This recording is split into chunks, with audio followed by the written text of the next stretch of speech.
नमस्कार, मी माधव भालेराव.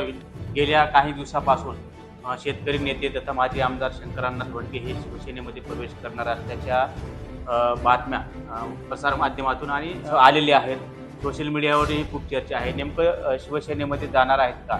आणि पुढची त्यांची भूमिका काय असणार आहे या संदर्भामध्ये आपण त्यांच्याशी थोडक्यात चर्चा करणार आहोत. अण्णा नमस्कार. नमस्कार. गेल्या 8 दिवसापासून शंकरांना धोंडगे हे शिवसेना शिंदे गटात जाणार असल्याच्या जोरदार चर्चेला ऊत आलेला आहे. नेमकं काय पार्श्वभूमी आहे याची? नाही, तसा हा विषय गेली वर्षभरापासूनही चालू आहे. तेलंगणातली BRS पार्टी तिकडं थांबल्यानंतर आम्ही एक मधल्या काळामध्ये त्याच धर्तीवर एक महाराष्ट्र राज्य समिती म्हणजे MRS पार्टीची स्थापनाही केली होती. वर्षभर त्याचं संघटनही केलं महाराष्ट्रामध्ये.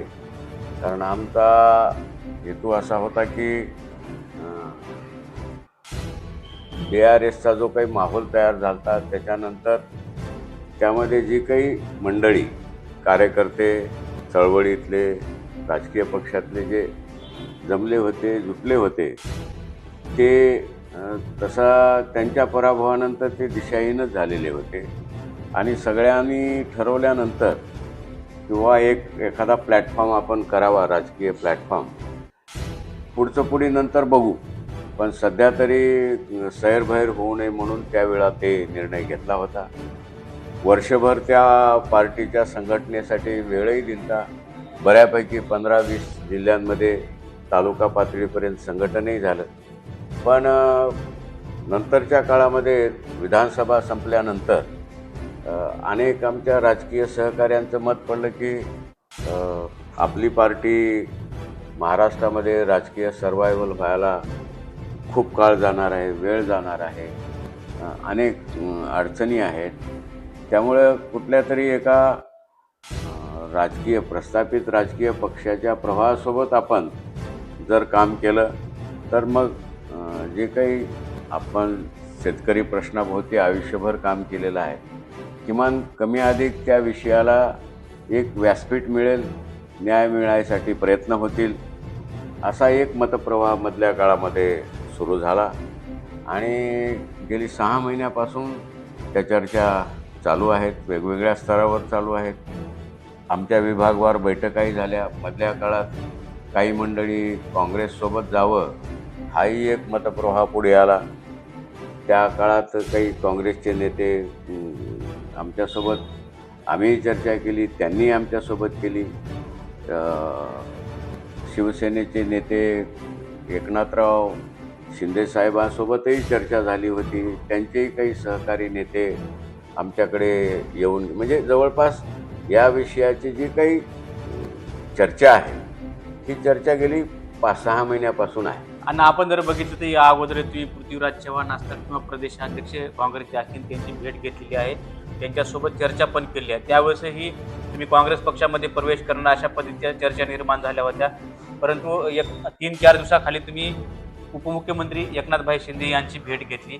नेमकी या दोघांमध्ये तुमच्यामध्ये काय बोलणी झाली? नाही, हा कसं असतंय, एखाद्या राजकीय प्रवाहाबरोबर काम करणे हा काय माझा एकट्याचा प्रश्न नाही.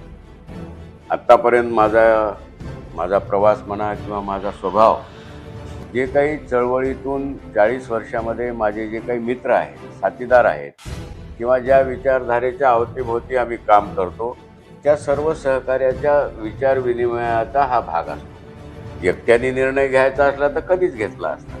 आणि त्या काळामध्ये तो विषय पुढे आला होता.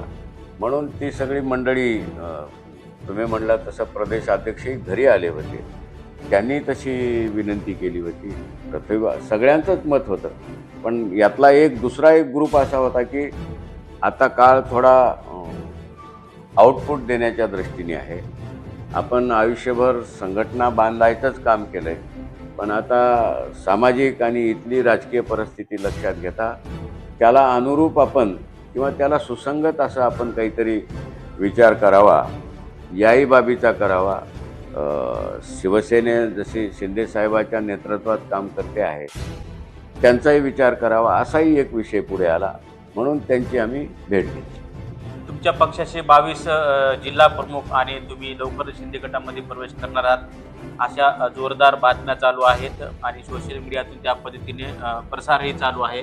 नेमका हा प्रवेश कधी होईल आणि पुढची भूमिका काय असणार आहे?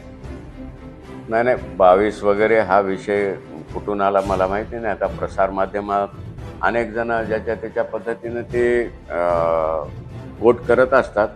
पण आहे 18-20 जिल्ह्यापर्यंत आमचं महाराष्ट्र राज्य समितीचं एक तालुका पातळीपर्यंत संघटन आहे. काही अनेक 40 वर्षाचा प्रवास असल्यामुळं आणि चळवळीतून शेतकरी आंदोलनातून तयार झाल्यामुळं